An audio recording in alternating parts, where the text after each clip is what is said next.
Memory is one of the most complex aspects of the human experience. You know, we often speak of bad memory when someone forgets details.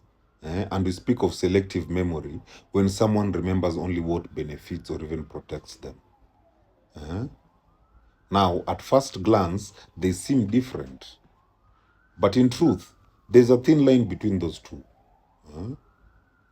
Both are less about the objective storage of facts and more about how the mind filters reality to serve survival, comfort, or even identity. You know, a so-called bad memory might not actually be poor cognitive ability. Often, the brain forgets what it doesn't deem essential.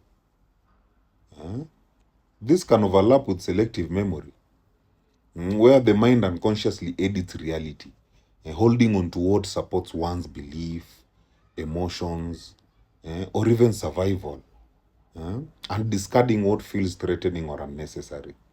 You know,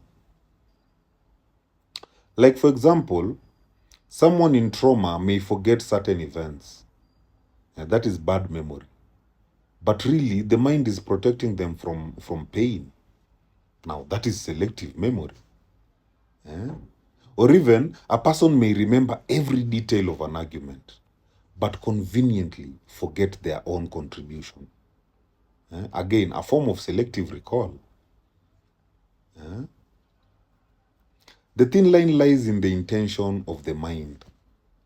Sometimes it forgets because of limitation, sometimes because of unconscious choice. But both shape a distorted picture of reality. You know,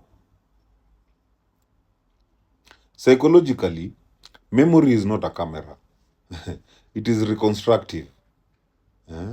Each recall is influenced by emotions, biases, and even context.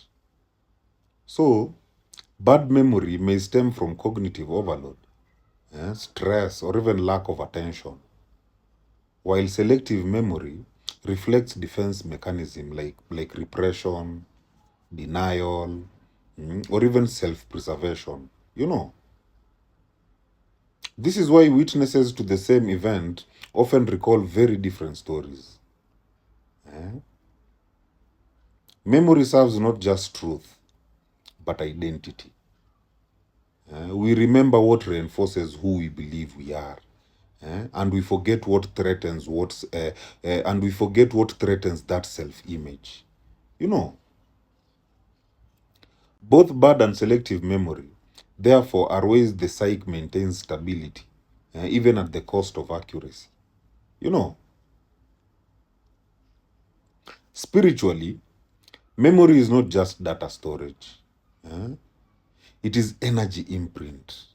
You know, what you hold on to continues to shape your vibration, while what you release no longer feeds your growth. Selective memory can be the soul's way of prioritizing experiences that serve your evolution, while discarding those that will keep you trapped. But it can also become a trap if avoidance prevents healing. You know, on the other hand, bad memory can signal a deeper disconnection from presence. When you are scattered, you are ungrounded or even overly identified with external noise, then a memory falters.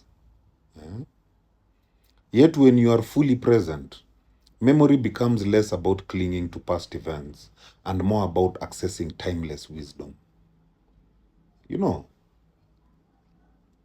in short, the line between bad memory and selective memory is very thin, because both reflect how the mind edits reality. This editing protects identity and reduces distress. You know, it reflects how energy and presence shape what we hold or even release. You know, so what matters is not whether memory is bad or selective, but whether it supports growth or keeps you stuck. Eh? Awareness of this distinction allows you to reclaim agency over how you engage with your past and your truth. You know, My people, heal. Heal.